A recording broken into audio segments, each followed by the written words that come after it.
बिस्मिल्लाहिर्रहमानिर्रहीम, अस्सलाम वालेकुम, वेलकम व्यूअर्स। आज मैं डिस्कस करना चाहूँगा फ़र्स्ट ऑफ़ ऑल तो इस लोकेलिटी को। हेडमराला बराज गुजरात से आगे बिटवीन गुजरात एंड सियालकोट एक प्लेस है।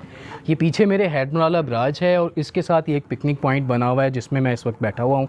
और आज मैं डिस्कस करूँगा आर्टिफिशियल इंटेलिजेंस को। यहाँ पंजाब में अपने किसी काम के सिलसिले में मैं पिछले एक वीक से हूँ, तो बहुत से लोगों ने मुझसे ये पूछा कि यार हमें थोड़ा सा समझाएं कि ये एआई या आर्टिफिशियल इंटेलिजेंस क्या है। आर्टिफिशियल इंटेलिजेंस के बारे में मैं बेसिक इंट्रोडक्शन से स्टार्ट करूंगा, माइनर इंट्रोडक्शन देते हुए एक ऐसी ज़बान इस्तेमाल करूंगा कि एक आम लेमैन को भी आसानी से समझ में आए कि आर्टिफिशियल इंटेलिजेंस है क्या और किस तरह से ये वर्किंग करती है। देखें, आर्टिफिशियल इंटेलिजेंस एआई जो है ये कंप्यूटर साइंस की एक ब्रांच है। एक साइंटिस्ट थे John McCarthy American computer scientist थे और इन्होंने इनका जो दौरानिया है वो 1927 से लेकर 2011 तक का है। इस दौरानिए के दौरान इन्होंने मुख्तलिफ एक्सपेरिमेंट्स किए, मुख्तलिफ इन्वेंशन की, लेकिन बेसिक जो आर्टिफिशियल इंटेलिजेंस है इसके ये मौजूद करार पाए हैं। यानी आर्टिफिशियल इंटेलिजेंस है क्या? ये ऐसा कंप्यूटर मैकेनिज़्म कि जो ऐसे टास्क को परफॉर्म कर सके या ऐसी किस्म की कन्फ्यूजन्स को रिज़ॉल्व कर सके या ऐसे हर काम को परफॉर्म कर सके जिसके लिए इंसानी दिमाग का होना ज़रूरी है। इनिशियली जॉन मैकार्थी ने जो एक अपना प्रोजेक्ट बनाया वो उसको अपने समर प्रोजेक्ट के नाम से एसोसिएट किया था और उस प्रोजेक्ट के अंदर एक ऐसा गैजेट उन्होंने तैयार कर लिया था कि जो मैथमेटिकल क्विज़ को और पज़ल्स को सॉल्व कर सकता था विदाउट ह्यूमन इंटरेक्शन। ठीक है, इंसानी कम से कम शमूलियत से वो कंप्यूटर खुद ब खुद ये सारे काम कर लेता था। वहाँ से आर्टिफिशियल इंटेलिजेंस की इन्वेंशन हुई, ईजाद हुई इस टेक्नोलॉजी की। कंप्यूटर साइंस की एक ब्रांच है जिसमें कंप्यूटर को इस काबिल बनाया जाता है कि वो इंसानी दिमाग से होने वाले काम भी खुद से सर अंजाम दे सके। इसकी बहुत सारी ब्रांचेस बनी और वहाँ से 1927 से लेकर अब तक 2024 तक, अभी मैं नवंबर 2024 में बैठा हूँ, बेशुमार इन्वेंशन हुई, बेशुमार डेवलपमेंट हुई, बेशुमार किस्म की इसमें तब्दीलियाँ आती गईं और ये डेवलप होता गया। और अब जो है आर्टिफिशियल इंटेलिजेंस एक कंप्यूटर साइंस के अंदर ब्रॉड फ्यूचर वाली ब्रांच है कि जिसमें बहुत ज़्यादा फ्यूचर बहुत से आईटी के स्टूडेंट्स को नज़र आ रहा है। बहुत सारी चीज़ें जो हैं वो ऑटोमाइज़ हो रही हैं और उसको आर्टिफिशियल इंटेलिजेंस पे ट्रांसफ़र किया जा रहा है। अच्छा, आर्टिफिशियल इंटेलिजेंस ग्लोबली बहुत सी कंट्रीज़ में यूज़ हो रही है। पाकिस्तान में जो भी टेक्नोलॉजी आती है वो ऑब्सलीट होके आती है, तो इसलिए यहाँ पे अभी इसके इस्तेमाल का रुझान कम है। लेकिन आर्टिफिशियल इंटेलिजेंस फ्यूचर में बहुत ज़्यादा इंसानी ज़िंदगियों पर असरअंदाज होने वाली है। अच्छा, आर्टिफिशियल इंटेलिजेंस की कुछ 9 ऐसी ब्रांचेस हैं जिसमें ये यूज़ हो रही है, यानी 9 ऐसी ये समझे फील्ड्स हैं इंसानी ज़िंदगी को इम्प्रूव करने की जिसमें ये आर्टिफिशियल इंटेलिजेंस इस्तेमाल हो रही है। अच्छा, आर्टिफिशियल इंटेलिजेंस को मैं दोबारा डिफ़ाइन कर दूँ, मुझसे कुछ लोगों ने पूछा है जो बेचारे इतने पढ़े लिखे नहीं थे लेकिन अपनी फील्ड के माहिर थे कि ये है क्या। कंप्यूटर साइंस की एक ऐसी ब्रांच है कि जिसके अंदर कंप्यूटर को इस काबिल बना दिया गया है कि वो ऐसे काम भी कर सके जो सिर्फ इंसानी दिमाग कर सकता है।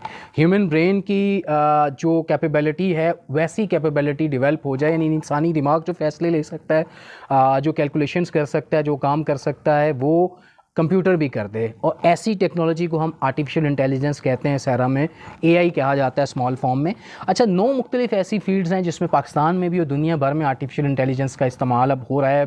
दीगर ममालिक में, डेवलप कंट्रीज़ में ज़्यादा है, पाकिस्तान में कम है। वो फील्ड कौन कौन सी हैं? हेल्थ केयर का सेक्टर है नंबर 1 के ऊपर, नंबर 2 पे ऊपर सोशल मीडिया का सेक्टर है, नंबर 3 के ऊपर नेशनल लैंग्वेज प्रोसेसिंग है, मैं इसको डिफ़ाइन करूँगा सबको। नंबर 4 के ऊपर ऑटोनोम्स हैं, ऑटोमेटिक व्हीकल्स हैं जो कि without human interruption automatically driven होती हैं। अच्छा, नंबर 5 के ऊपर जो है वो फेस रिकग्निशन है। फेस रिकग्निशन का जो आर्टिफिशियल इंटेलिजेंस का आस्पेक्ट है वो बहुत ब्रॉड है। हम तो एक जनरल आदमी है, फेस रिकग्निशन उसके मोबाइल में मौजूद है कि आर्टिफिशियल इंटेलिजेंस से आपका फेस वो रिकग्नाइज़ कर लेता है। अगर 2 यूज़र हैं तो उनका भी रिकग्नाइज़ कर लेगा।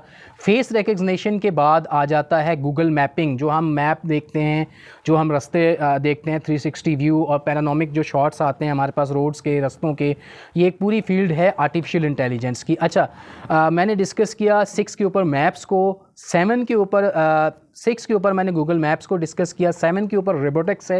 रोबोटिक्स की फील्ड बहुत ब्रॉड है। डिफरेंट किस्म के robot artificial intelligence base develop हो रहे हैं दुनिया भर में और उसका इम्प्लीमेंटेशन हो रही है।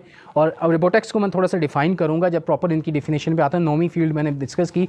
अच्छा, सॉरी, ये 7वीं फील्ड मैंने डिस्कस की। 8वीं फील्ड जो है वो है enhance customer experience. Enhance customer experience क्या है कि इंसानों का कंप्यूटर इस्तेमाल करके अपनी ज़िंदगियों को बेहतर बनाने का जो एक्सपीरियंस है ये बढ़ रहा है जैसे जैसे आर्टिफिशियल इंटेलिजेंस इसमें पेनिट्रेट होती चली जा रही है। अच्छा, नौवां और आखिरी फील्ड जो मैं डिस्कस करूँगा वो फाइनेंस का है। मैं खुद भी फाइनेंस का प्रोफेशनल हूँ, तो इसलिए मैं फाइनेंस को ज़्यादा अच्छे तरीके से डिफ़ाइन करूँगा।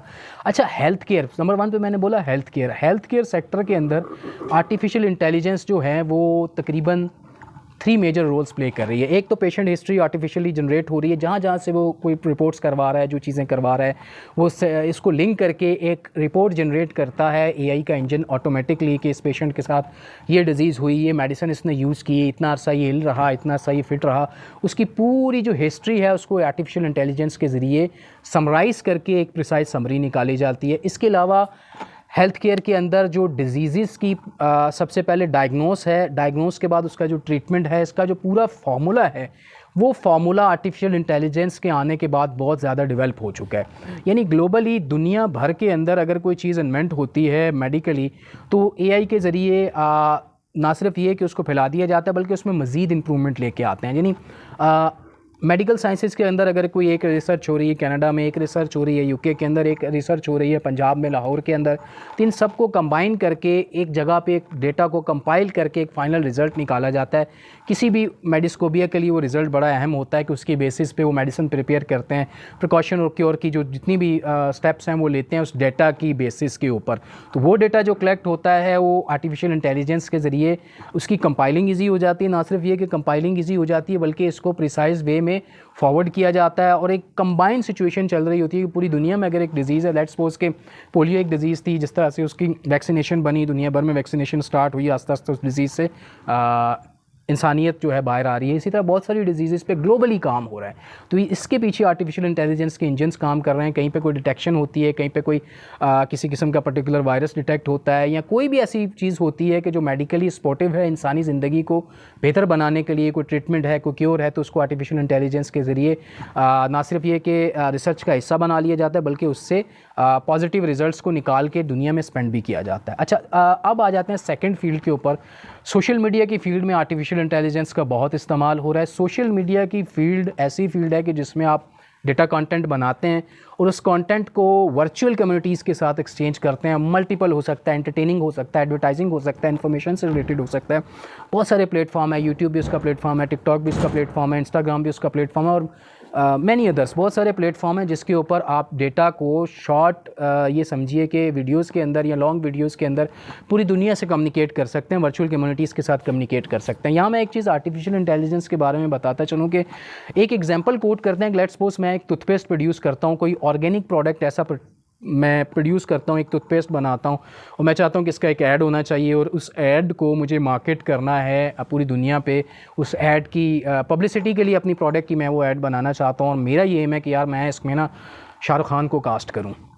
मैं ये सोच रहा हूँ, अब ना तो कोई फिजिबिलिटी मेरे पास है, ना मेरे पास वो बजट्स हैं, ना उनके पास वो डेट्स हैं, ना अक्रॉस द बॉर्डर कोई ऐसी एडवर्टाइजिंग एजेंसी है जो इस काम को करने के लिए तैयार है। तो एआई आर्टिफिशियल इंटेलिजेंस मुझे ये कॉर्नर प्रोवाइड करता है कि मैं उनका क्लोन जनरेट करूँ, उससे एक्ट करवाऊँ, उससे अपना एडवर्टाइज बनवाऊँ और उसको यूज़ करूँ। अच्छा, यहाँ पे अब लेजिस्लेशन की ज़रूरत पड़ रही है पूरी दुनिया में कवानीन बनाने की। जो सॉफ्ट क्लोन है, जो स्टार्स हैं या हाई पर्सनैलिटीज़ हैं, उनकी अगर आप कॉपी बनाते हैं आर्टिफिशियल इंटेलिजेंस से और उसको यूज़ करते हैं तो उसके लॉज क्या होंगे, वो लीगल होगी, इलीगल होगी, इसके बारे में मैं इतना नहीं जानता। लेकिन दुनिया भर में ये हो रहा है कि आर्टिस्ट की कॉपी बनाई जा रही है जो एक्सपेंसिव आर्टिस्ट हैं और उनसे अपना कॉन्टेंट बनवाया जा रहा है और ये बड़ी डेंजरस होने वाली है अगली दुनिया में, क्योंकि लोगों की फेस आइडेंटिटी, उनका जो काम है, जो उनकी फेस वैल्यू है वो हर्ट होगी इससे।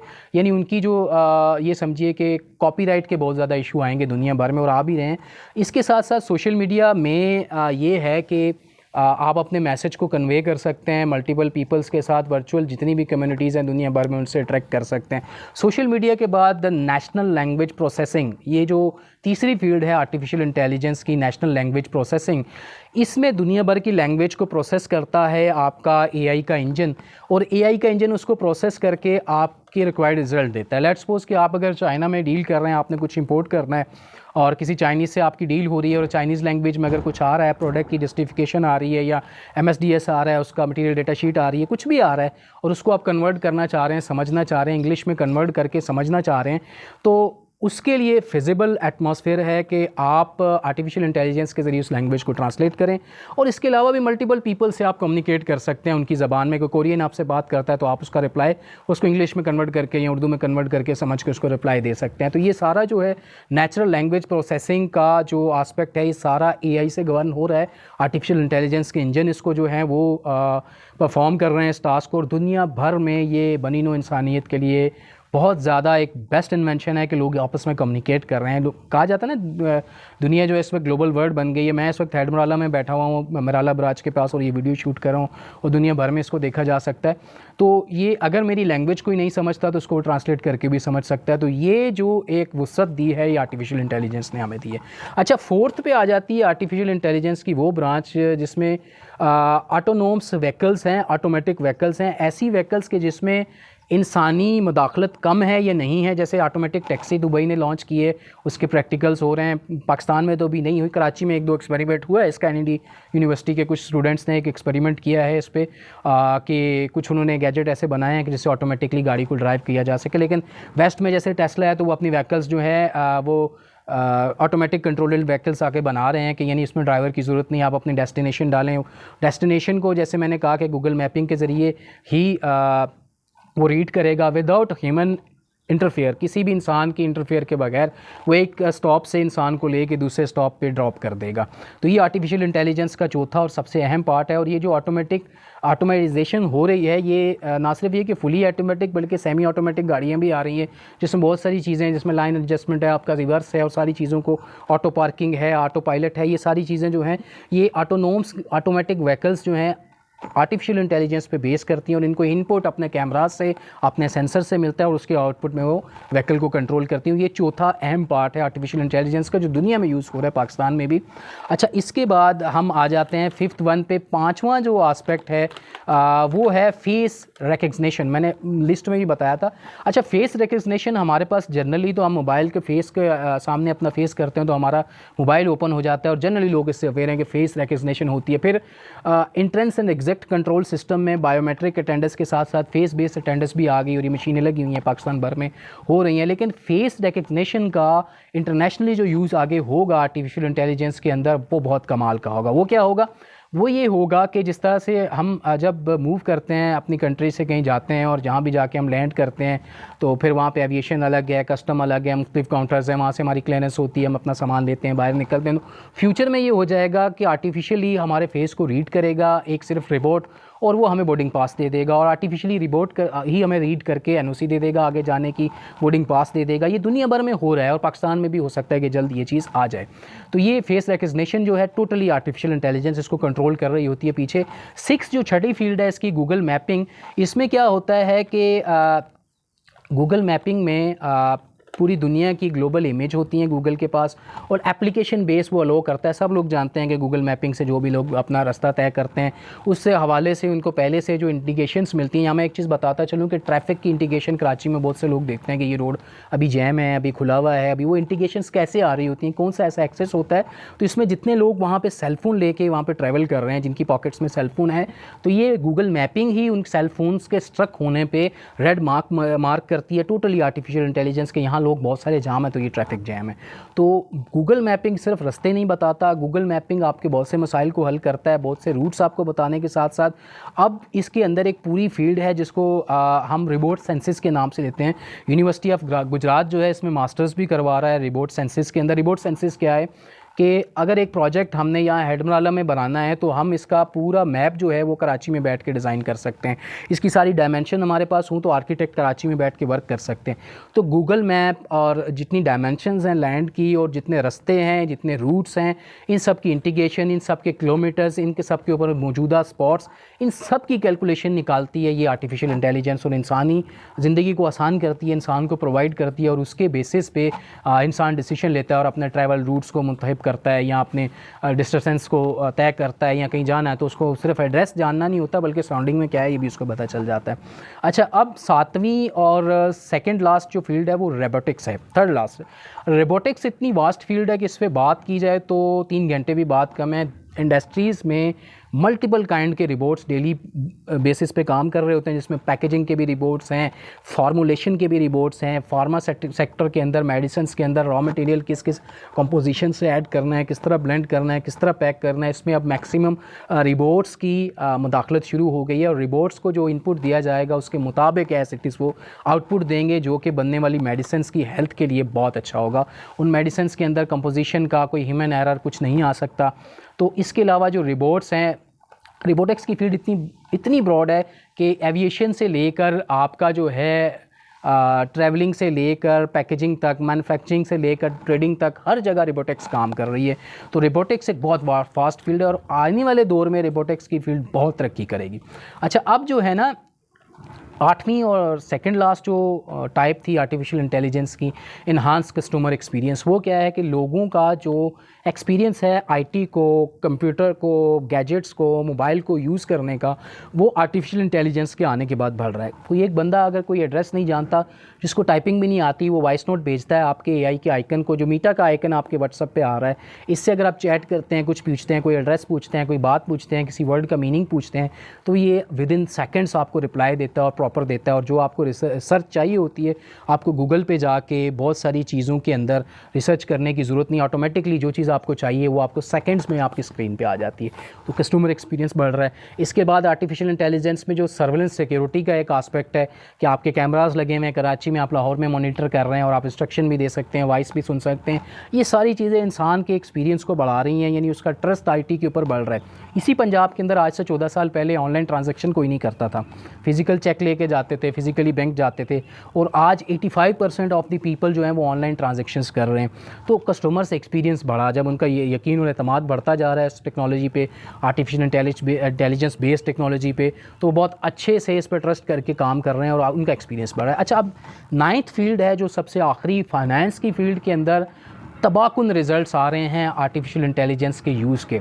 मैं खुद फाइनेंस से हूँ। अच्छा, फाइनेंस बेसिकली मालियात का लेन देन नहीं है, बल्कि ये एक पूरी मैनेजमेंट है कि अगर आपने एक प्रोडक्ट मैन्युफैक्चर करनी है, उसका रॉ मटेरियल कितने का होगा, किस रेट पे आप बाय करेंगे, प्रोसेसिंग कास्ट आपकी क्या आएगी, फिर आप उसको मार्केट करेंगे तो एमआरपी क्या सेट करेंगे, तो इसके पीछे एक ह्यूज कैलकुलेशंस हैं। लेकिन आर्टिफिशियल इंटेलिजेंस, अब ऐसे सॉफ्टवेयर्स आ चुके हैं, ऐसी ईआरपीज़ आ चुकी हैं कि जिसके साथ आर्टिफिशियल इंटेलिजेंस बेस्ड मॉड्यूल लगे हुए हैं।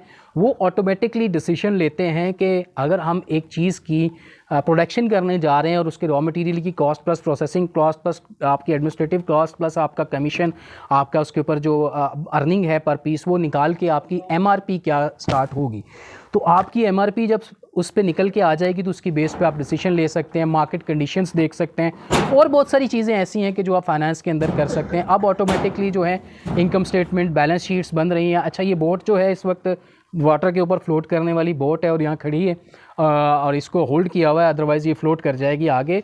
और इस वक्त मेराला बराज के पास में बैठा हूँ, इसलिए ऐसी साउंड्स आ रही हैं कहीं से कुछ कट कुट की, क्योंकि ये लोहे की बनी हुई बोट है और इसके नीचे कुछ ड्रम्स का स्ट्रक्चर है और ये फ्लोट करती है पानी के ऊपर, और लोग इस पर एज अ पिकनिक पॉइंट आते हैं और इन्जॉय करते हैं। मैं यहाँ से गुजर रहा था, मैंने सोचा ये वीडियो यहाँ पर बनाई जाए। तो फाइनेंस की बात पर फिर दोबारा आ जाते हैं।